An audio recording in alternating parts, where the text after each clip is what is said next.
खबर शामिल कई पिया झंडोमरी में रिपोर्ट नौकाफ मरी जी।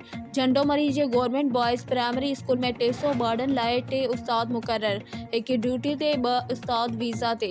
ॻोठ उस्मान खान निज़ामानी जे गवर्नमेंट बॉयज़ प्राइमरी स्कूल में 300 ॿारनि ते 3 उस्ताद मुक़रर, सिर्फ़ हिकु ड्यूटी करे रहियो आहे। 2 उस्ताद ज़िला एजुकेशन इंतज़ामिया जी मदद सां वीज़ा ते वियल।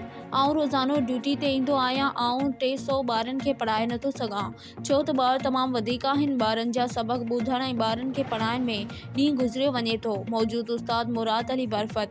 जॾहिं त ज़रियनि खां ॼाण मिली आहे त बायोमेट्रिक टीम ऐं TAO झंडोमरी ऐं DAO टनोलियार खे गोसरू उस्ताद मंथली ॾेई रहिया आहिनि। ॻोठाणनि वज़ीर आला सिंध वज़ीर तालीम खां घुर कई त हिन स्कूल खे गोसरू उस्तादनि ऐं तालुका एजुकेशन तोड़े ज़िला एजुकेशन ख़िलाफ़ नोटिस वरितो वञे, जीअं ॿारनि जी तालीम मुतासिर थियण खां बची सघे। असांखे उस्तादनि जी ज़रूरत आहे।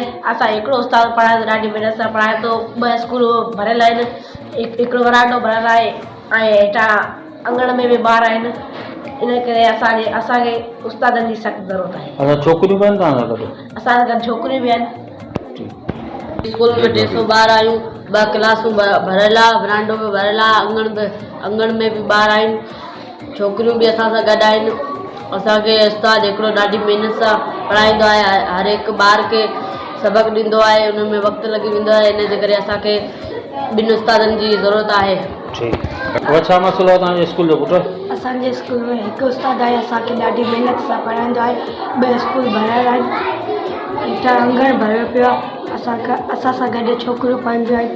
असांखे 2 उस्तादनि जी ज़रूरत आहे। असां वटि हिकिड़ो उस्ताद आहिनि, असांखे 2 उस्ताद।